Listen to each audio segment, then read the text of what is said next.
Hello friends, now here we will discuss in this lecture about the characteristics of digital ICs. These are some There are some characteristics in digital ICs, or you can say the parameters that you all should know while designing the digital circuits. This is the topic which comes under the subject digital electronics, and the course outcome of the lecture series is compare various digital logic families, and the learning outcome of this lecture is to compare digital ICs on different parameters. So here we are going to discuss different parameters of digital ICs which one should know while comparing the digital ICs. And at the end of the lecture, the students will have the knowledge about the different parameters used for the digital ICs like fan in, fan out, propagation delay, power dissipation, figure of merit, noise margin. So in the start, first of all, we will see the meaning of fan in. What is fan in? So fan in is the number of inputs of a gate. So you all are aware about the gate.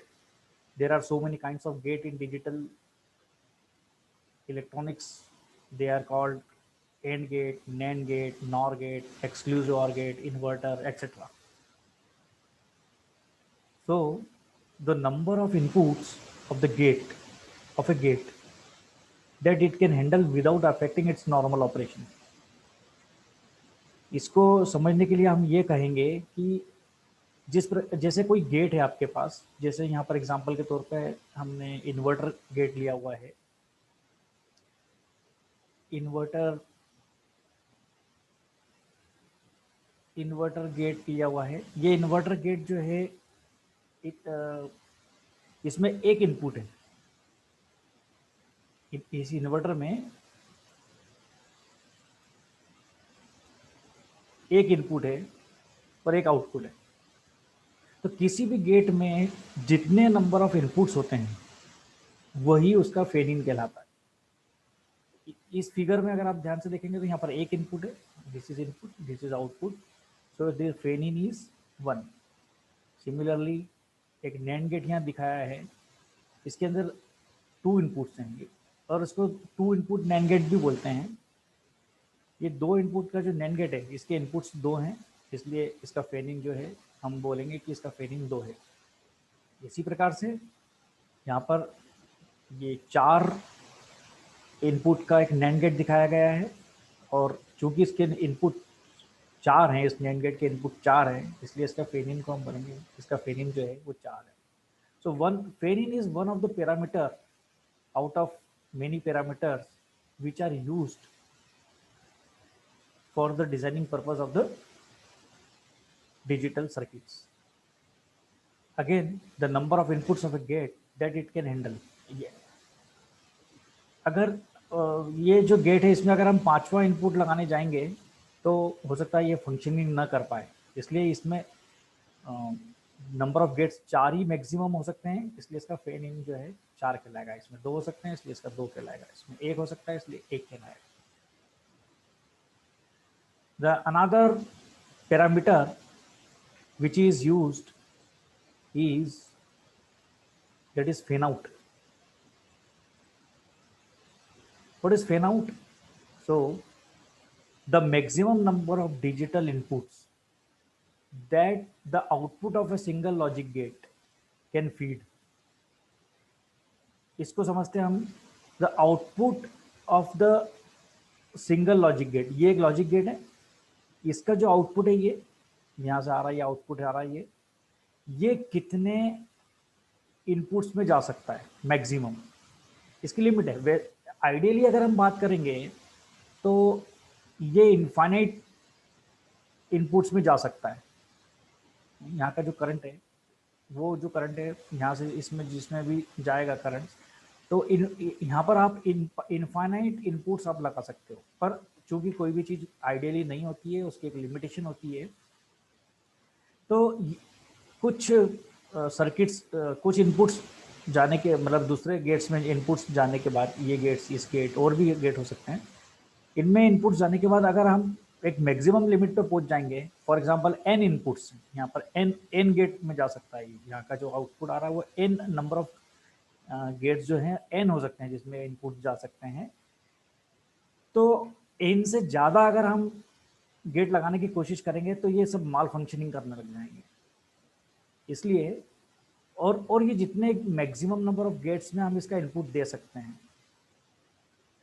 Maximum number of gets के inputs में हम दे सकते हैं, तो हम इसको बोलेंगे कि इसका फैन आउट जो है वो n है। और इसमें एक चीज़ ये ध्यान रखने वाली बात ये है कि the gate must be from same logic family, मतलब अगर ये जिस लॉजिक फैमिली का गेट बना हुआ है उसी लॉजिक फैमिली का ये गेट बना होना चाहिए, उसी लॉजिक फैमिली के ये गेट्स बने होना चाहिए, दूसरे लॉजिक फैमिली के नहीं होना चाहिए। सो फैन आउट के बारे में अगर हम बात करेंगे अब फाइनली, तो कंक्लूजन ये है कि किसी एक फैमिली के गेट से जो आउटपुट निकलता है वो उसी फैमिली के दूसरे जितने भी गेट्स को ड्राइव कर सकते हैं विदाउट माल फंक्शनिंग। तो ये जितने नंबर को ड्राइव कर सकता है उसको हम बोलेंगे उसका फैन आउट।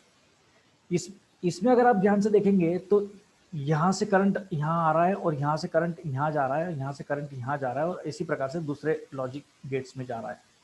तो ये IOH जो है ये मैक्सिमम करंट जो यहाँ से निकल रहा है वो सब यहाँ से जाके डिवाइड हो रहा है इनपुट्स में, ILH सब दूर ILH जा रहा है ना। तो ये ILH जितने भी हैं, मतलब जैसे मान लो अगर n गेट लगे हुए हैं यहाँ पे, तो n multiplied by ILH is equal to you will get IOH, ठीक है ना। तो what is n is the fan out, so n is equal to the fan out is equal to IOH upon ILH, यहाँ पर लिखा हुआ है, देखेंगे। इसी प्रकार से अगर हम लॉजिक लो लेवल की बात करेंगे, ये हाई लेवल लॉजिक है जब यहाँ पे तब बात करी हमने, अब यहाँ पर लो लेवल लॉजिक में बात करेंगे तो यहाँ पे जीरो है, आउटपुट में जीरो है। तो जीरो है मतलब ये ग्राउंडेड है मतलब करंट अब यहाँ से यूँ जाने के बजाय यहाँ से दूसरी जगह से यहाँ आएगा, हर जगह से यहाँ आएगा। तो इस केस में भी हम सेम इंटरप्रिटेशन करेंगे, तो क्या होगा कि जितनी भी जगह से IL आएगा, फॉर एग्जांपल n गेट से IL आएगा, तो n into IIL is equal to IOL. So again n is equal to IOL divided by IIL.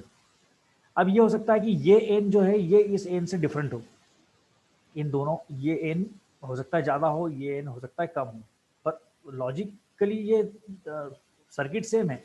ये हाई के केस में अलग काम कर रहा है, लो के केस में अलग काम हो रहा है। यहाँ पे सिंकिंग, यहाँ पर जो सिंकिंग है हो सकता है सिंकिंग ये 10 नैंड गेट का सिंकिंग कर सकता हो और यहाँ पर हो सकता है ये 11 नैंड गेट्स को ड्राइव कर सकता हो।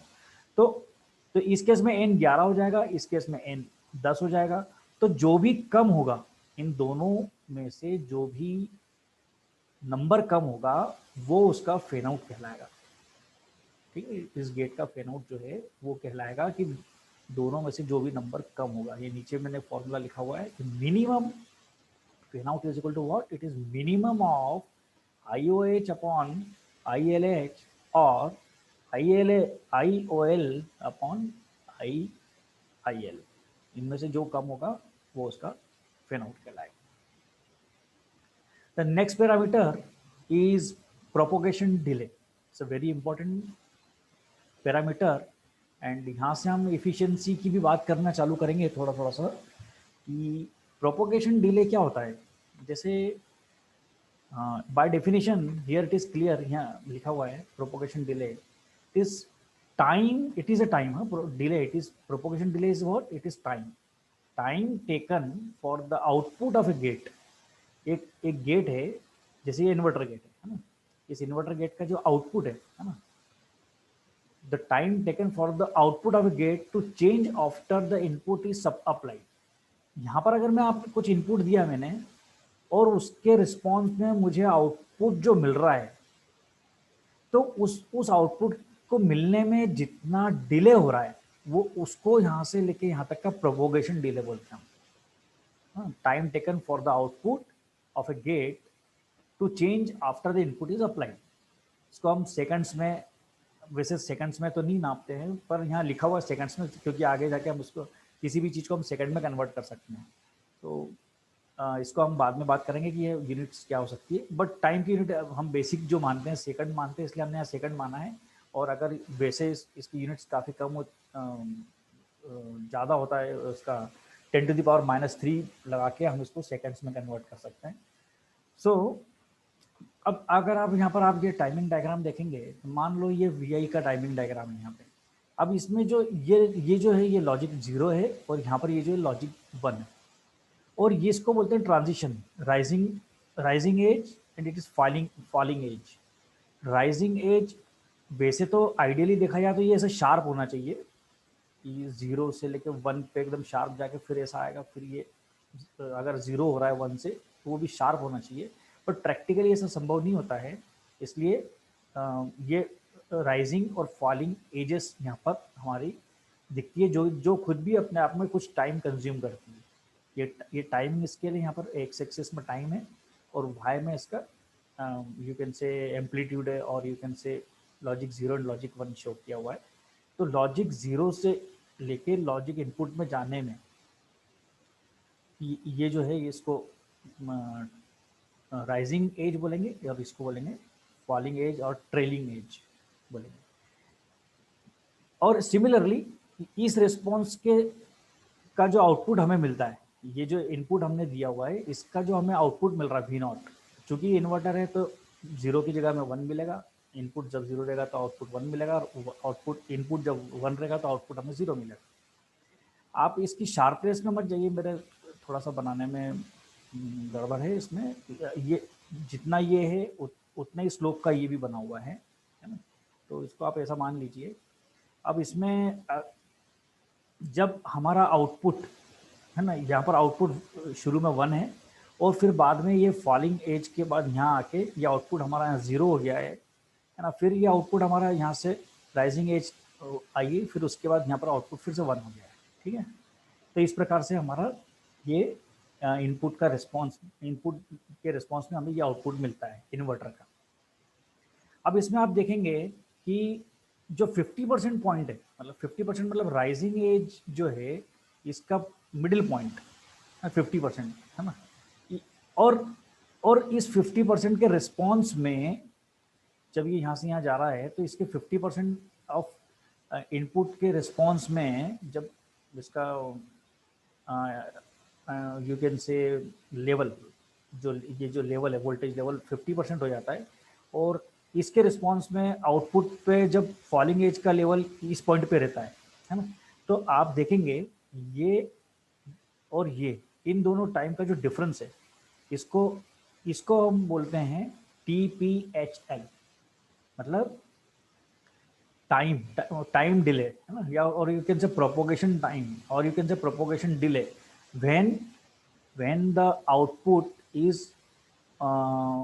falling from high to low, propagation delay time from high to low। ठीक है, इसी प्रकार से इसके 50% को भी जब हम कंपेयर करेंगे, इसका 50%, इसका 50% से जब हम कंपेयर करेंगे, तो ये जो डिले आ रहा है यहाँ पे, इसको TPLH बोला है यहाँ पे। TPLH मतलब propagation delay from low to high. जब आउटपुट लो से हाई की तरफ जाता है तो उस समय जो प्रोपोगेशन डिले होता है उसको ये बोला गया है TPLH। अब हो सकता है कि ये दोनों सेम भी हो सकते हैं, दोनों अलग अलग भी हो सकते हैं। तो फाइनली ये हम किसको बोलेंगे कि टोटली एक पैरामीटर तो बनाना पड़ेगा हमें। तो हम क्या करते हैं, इन दोनों का एवरेज निकाल लें। So average propagation delay, it is equal to the sum of TPHL and the sum of uh, TPLH divided by 2. So it is the average. Propagation delay is what? It is average of time delays from uh, high to low and from low to high transition. Okay, so this is all about propagation delay. और ये parameter का हम बाद में use भी करेंगे। और थोड़ा सा इफ़िशियंसी, अब अगर हम थोड़ा सा इस पे कंसंट्रेट करें कि हमारा प्रोपोगेशन जो गेट होता है, गेट है, या उसका प्रोपोगेशन डिले क्या होना चाहिए, कम होना चाहिए, ज़्यादा होना चाहिए। तो नेचुरल है कि हम ये चाहते हैं कि जिस जिस इंस्टेंट पे हमारा इनपुट लगे, हमें आउटपुट उसी इंस्टेंट पे मिले, उसमें डिले ना हो, या इतना कम हो जो नेग्लिजिबल हो, या कम से कम हो। ऐसा ऐसा हमारा एम होना चाहिए। ऐसा नहीं होना चाहिए कि हम अभी लगाते हैं और उसके काफ़ी टाइम बाद हमें आउटपुट मिल रहा है, इतना डिले नहीं होना चाहिए। So the conclusion is that for efficient digital gate, the propagation delay should be minimum, कम से कम होना चाहिए। Next is our power dissipation. Power dissipation is again one of the characteristics among several characteristics of digital ICs. Power dissipation मतलब क्या है? Power जो heat, actually जो heat होती है, जो वेस्ट हो जाती है हीट। जैसा आपने देखा होगा कि आईसी गर्म हो जाती है, जब उसको यूज़ करते हैं तो आईसी गर्म होती है और वो हीट लॉस होता है उसमें। तो दैट पावर डिसिपेशन के बारे में हम बात कर रहे हैं, है ना। और नेचुरल है कि इसको भी अगर हम जब इस पैरामीटर के बारे में देखेंगे कि किसी भी गेट के लिए ये ज़्यादा होना चाहिए या कम होना चाहिए, तो यही कंक्लूजन निकलेगा कि ये पावर डिसिपेशन कम से कम होना चाहिए। जितना कम होगा उतना अच्छा रहेगा हमारे गेट के लिए, हमारे सर्किट के लिए। तो व्हाट इज पावर डिसिपेशन, है ना। पावर डिसिपेशन जैसे मान लो अगर आपने एक ये गेट लिया फॉर एग्जांपल, है ना, it is NAND gate. NAND gate में जब हम यहाँ पर लो देते हैं और दूसरे टर्मिनल पे लो या हाई में से कुछ भी एक देते हैं, है ना, तो तो एज पर the truth table of the NAND gate, you will get high at the output, ठीक है। And this gate is connected to the power supply VCC। और जब यहाँ पर हाई है, उस केस में जब जब इस VCC से ये गेट जब करंट ड्रॉ करता है, उस करंट को हमने नाम दिया है ICCH। Okay fine. So in this particular case, the power dissipation is what? It is equal to this VCC is DC voltage and ICCH is also DC current. Therefore, the power dissipation in this particular case, in which the output is high, is given it is given equal to VCC multiplied by ICCH. Okay, fine. Then next, in second case, so when the, as per the truth table of this NAND gate, when both the inputs are high, you get low at the output. And this is the only one case where you will get the low at the output. And again, you have this power supply, VCC plus VCC DC voltage. And in this case, the current drawn by this gate is equal to ICCL. Okay, so in this particular case, the power dissipation is what? It is equal to VCC DC voltage multiplied by ICCL. ICCL. Okay, fine. So in both the case, in this case, power dissipation is given by this, and in this case, power dissipation is given by this. So these two are not the same. So what is finally, what should be the power dissipation factor, or what should for power dissipation, what should be called in particular gate, है ना। तो उस case में हम क्या करते हैं, इसका और इसका दोनों का एवरेज सप्लाई करंट जो है वो निकालते हैं। the average supply current will be ICCH plus ICCL divided by 2. It is average supply current जो यहाँ से और यहाँ से आ रहा है, और इस average supply current, and suppose this average supply current is given the name ICC, then the average power dissipation is given by VCC multiplied by ICC. So this is the factor, or you can say characteristic, or you can say power dissipation by the gate. Okay, so this is again very powerful efficient efficiency. अगर हमें निकालना है, मतलब efficient है कि नहीं है हमारा गेट, तो हम उसका पावर डिसिपेशन फैक्टर को भी कंसिडर करेंगे, और ये कम से कम होना चाहिए. Okay, so next is figure of merit. Figure of merit is कई चीज़ों, हर जगह अलग अलग होता है. इसमें दो चीज़ों का प्रोडक्ट किया जाता है फिगर ऑफ मेरिट में. जैसे हम एनालॉग सर्किट्स के बारे में पढ़ते तो हम उसमें गेन बैंडविड्थ प्रोडक्ट पढ़ते हैं, गेन बैंडविड्थ प्रोडक्ट, है ना. तो इसी प्रकार से फिगर ऑफ मेरिट भी दो चीज़ का प्रोडक्ट है. So figure of merit is what, the product of the signal propagation delay, है ना, टाइम. सिग्नल के प्रोपोगेशन डिले टाइम का जो टाइम है, जो हमने निकाला था, अगर आपने यहाँ देखा हो तो ये यहाँ पे ये जो एवरेज प्रोपोगेशन डिले टाइम, ये जो टाइम है ना, ये इसकी बात कर रहे हैं यहाँ पे, propagation delay time and the average power dissipation. और ये दूसरे केस में हमने एवरेज पावर डिसिपेशन यहाँ पे ये निकाला, ये है ना. तो ये जो दो चीज़ें हमने निकाली है, क्या दो चीज़ें हैं, propagation delay and power dissipation. इन दोनों का जब हम मल्टीप्लाई करते हैं, आपस में गुणा कर देते हैं, तो जो फिगर आता है वो कहलाता है figure of merit. That figure is called, has been used as a figure of merit for digital. And अगर आप देखेंगे तो power dissipation is measured in watts. अगर हम MKS यूनिट्स यूज करें, it is measured in watt, and propagation delay is used in seconds in MKS system. So the figure of merit, the unit of figure of merit, it is watt multiplied by second, and it is joule. Okay, and it is the quantity which is used as the measurement of effectiveness or efficiency of the system. अब हमारा system हो सकता है, हमारा system जो है, propagation delay किसी का अच्छा हो लेकिन पावर डिसिपेशन अच्छा ना हो, किसी गेट का ऐसा हो सकता है. या उल्टा भी हो सकता है कि किसी गेट का पावर डिसिपेशन अच्छा हो और प्रोपोगेशन डिले अच्छा ना हो. तो इस केस में ये दो अलग अलग जो कंट्रोवर्सरी केस आ रहे हैं, इन दोनों केस में हम ये बताने में सक्षम नहीं हो पाते हैं कि हमारा कौन सा सिस्टम जो है, मतलब कौन सा डिजिटल गेट जो है, ये ज़्यादा एफिशिएंट है. तो हम क्या करते हैं, इन दोनों चीज़ों का प्रोडक्ट कर लेते हैं, जिससे हमारे सामने एक नया मेजरमेंट आ जाता है. उसको बोलते हैं हम फिगर ऑफ मेरिट. और ये फिगर ऑफ मेरिट जिसका कम होता है, हम उसको बोलते हैं कि वो ज़्यादा एफिशिएंट है.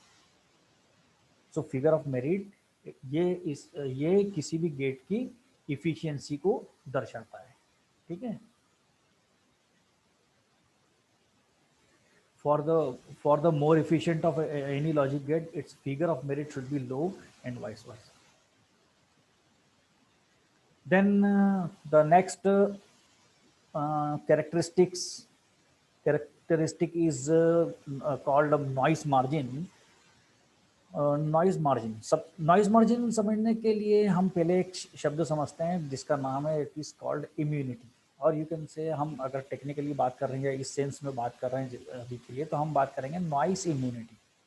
इम्यूनिटी देखो क्या होता है, किसी चीज़ की इम्यूनिटी मतलब, जैसे अगर हम हमारे शरीर की बात करें, है ना, तो प्रतिरोधात्मक क्षमता, किसी बीमारी से लड़ने की हमारी क्षमता क्या है, और हम मैक्सिमम क्षमता क्या है, ऐसा बोले. अगर हम मैक्सिमम शब्द यूज़ करें तो मान लो कि हमारा शरीर जो है 105 डिग्री बुखार तक अगर सहन कर सकता है तो उसके आगे हम सहन नहीं कर पाएंगे। हमारी इम्यूनिटी जो है, हमारे शरीर की जो प्रतिरोधात्मक क्षमता जो है, बुखार से लड़ने की क्षमता जो है वो 105 ही है, नॉर्मल से लेके 105। मतलब नॉर्मल हमारा जो है वो अराउंड 96 की अगर हम बात करें तो 96 टू 9 डिग्रीज तक हमारा शरीर इम्यून हो सकता है ना। इसी प्रकार से हमारे कोई डिजिटल गेट है, तो डिजिटल गेट जो है वो क्या है, उसमें भी नॉइस आ सकती है ना।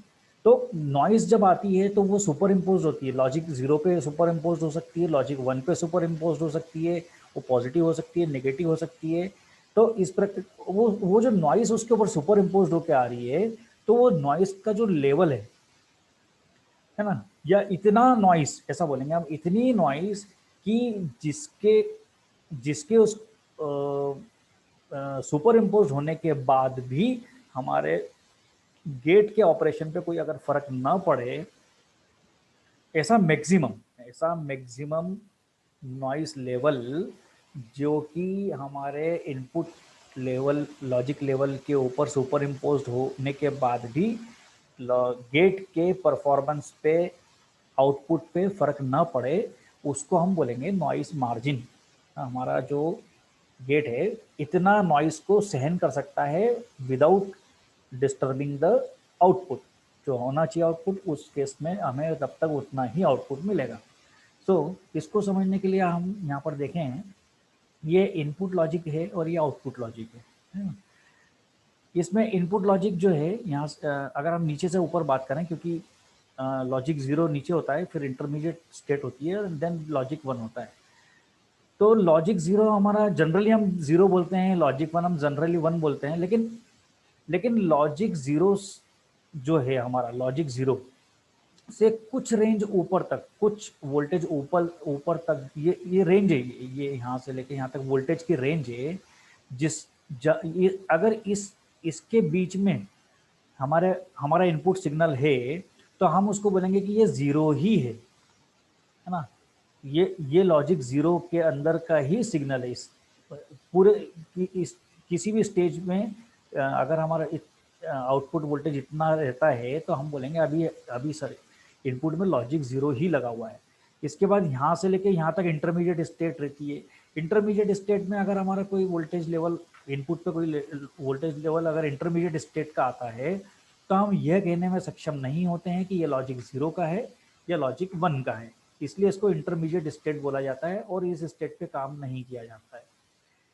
और इसके ऊपर यहाँ इस रेंज से लेके यहाँ तक ये जो वोल्टेज लेवल है, यहाँ इस रेंज से लेके यहाँ तक, इसमें अगर हमारा कोई भी वोल्टेज लेवल है तो हम बोलेंगे, कन्फर्मली बोलेंगे कि ये लॉजिक 1 लेवल पे काम हो रहा है। ठीक है। अब आप देखिए, इसमें मैंने डिफरेंट नाम दिए हुए हैं यहाँ पे, सिम्बॉलिकली से रिप्रेजेंट किया हुआ है। VIL minimum, I for input, L for low level logic, low level मतलब 0, और ये मिनिमम, और ये जो है VIL maximum, input level maximum, input for 0, L मतलब for low, it is maximum, है ना। Similarly VIH minimum, VIH maximum, है ना। अब ये तो हो गया हमारा इनपुट साइड। आउटपुट साइड में अगर हम देखेंगे, तो आउटपुट साइड में हमारा जो ये सिमिलरली जिस प्रकार से मैंने यहाँ आपको पूरा समझाया है, उसी प्रकार से यहाँ पर भी वही चीज़ें हैं। और ये है आपका output 0 level minimum, then output 0 level maximum, output high level minimum, output high level maximum. अब आप देखिए यहाँ पे कि यहाँ से लॉजिक 0, आउटपुट का जो लॉजिक 0 है और यहाँ इनपुट का जो लॉजिक 0 है, ये इसके बीच का जो रेंज है, ये जो रेंज, इस रेंज में अगर हमारे पास कोई, अगर हमारा इस रेंज से नीचे, ध्यान से देखिए आप, ये इस लाइन को यहाँ तक अगर हम खींचें और इसके नीचे हमारा वोल्टेज लेवल है, तो श्योर इसमें कोई नॉइस नहीं है, आउटपुट में भी आपको विदाउट एनीथिंग आपका जो है, ये नेगेटिव नॉइस की बात कर रहे हैं हम, है ना, यहाँ पे नेगेटिव नॉइस की बात कर रहे हैं। अगर कोई नॉइस नहीं है तो यहाँ से यहाँ ये आपका लो लेवल पे आउटपुट में आपको लो लेवल मिल जाएगा। लेकिन इसके इसके बाद यहाँ से लेके यहाँ तक अगर ये आपका मैक्सिमम लेवल है, मैक्सिमम अपर लेवल है, इसमें नेगेटिव नॉइस अगर यहाँ तक की आती है तो फिर आपको ये मार्जिन जो है ये आपको इंटरमीडिएट स्टेट में पहुंचा देता है ना, यहाँ से लेके यहाँ पर इंटरमीडिएट स्टेट में पहुंचा देता है। तो आप यहाँ पर देखें, यहाँ पर एक मैंने लिखा है लो लेवल नॉइस मार्जिन, ये जो ये एनएल से रिप्रेजेंट किया हुआ है इसको, है ना, एनएल से। तो low level noise margin VNL it is equal to VIL maximum से लेके VOL मैक्सिमम, ठीक है। मतलब अगर हमारे पास इनपुट सिग्नल ये है, कौन सा है, ये इनपुट सिग्नल का हाईएस्ट लेवल है, ठीक है, और इसमें नेगेटिव नॉइस हमने इतनी डाल रखी है, ठीक है, तो हमारा आउटपुट जो है, ये noise is desirable, not desirable, you can से acceptable, you can say acceptable, this much noise is acceptable, and and you will not, there will be no malfunctioning at the output, है ना। Similarly अगर हम यहाँ पर बात करेंगे कि हमारे पास अगर जिस लेवल पे इनपुट है, इनपुट हमारा जिस लेवल पे है, और इसमें अगर इतनी noise, permissible noise, positive noise, here in this case it is positive noise, this much is noise अगर हमारे पास आ जाती है ना, तो इन दोनों का रिजल्ट जो है ये इस रेंज में, ये यहाँ पर आउटपुट में हमारे को कोई चेंज नहीं होने देगा, आउटपुट हमारा same, there will be no functioning at malfunctioning at the output, and therefore this V and H, it is the difference between VIH minimum and VOH minimum. तो ये नॉइस मार्जिन है। अब वापस से अगर हम शुद्ध हिंदी में डायग्राम से हटके अगर हम बात करें तो simply it is quantitative measure of noise immunity. Quantitative measure मतलब हम किसी संख्यात्मक तरीके से हम नॉइस इम्यूनिटी को बता सकते हैं, और नॉइस इम्यूनिटी किसी भी चीज़ की किसी भी गेट की या नॉइस मार्जिन जो है वो ज़्यादा से ज़्यादा होना चाहिए ताकि वो माल फंक्शनिंग ना हो सके, ना कर सके। And this is one of the major factor used in designing the digital circuits. This is the comparison chart for different digital logic families, है ना, डिफरेंट डिजिटल लॉजिक फैमिलीज है जिसमें ये नाम है DTL, डायोड ट्रांजिस्टर लॉजिक, है ना, then TTL, RTL and so on. तो ये अगर हम देखेंगे इसके ये पैरामीटर्स, जिन पैरामीटर्स पे हम इनका कंपैरिजन कर रहे हैं, है ना, तो बेसिक गेट्स, अब इसमें DTL में NAND is the basic gate, then STL में and NAND is the basic gate, TTL में NAND is the basic gate, RTL में NOR is the basic gate, है ना। ये किस लॉजिक फैमिली में क्या गेट जो है, कौन सा गेट जो है वो बेसिक गेट कहलाता है, ठीक है। देन फैन आउट इस केस में DTL में 8 हैं। अगर आप देखेंगे तो फैन आउट जो है इसमें सबसे ज़्यादा ये CMOS लॉजिक फैमिली का जो है इट इज़ ग्रेटर देन 50। मतलब आप क्या है कि एक CMOS लॉजिक के गेट के आउटपुट से more than 50 gates of CMOS logic family can be try. इसका मतलब ये factor CMOS logic for fan out, अगर हम बहुत ज़्यादा ड्राइव्स करने हैं सर्किट्स को, आगे की तरफ सर्किट्स को, तो हमें CMOS लॉजिक को यूज़ करना चाहिए।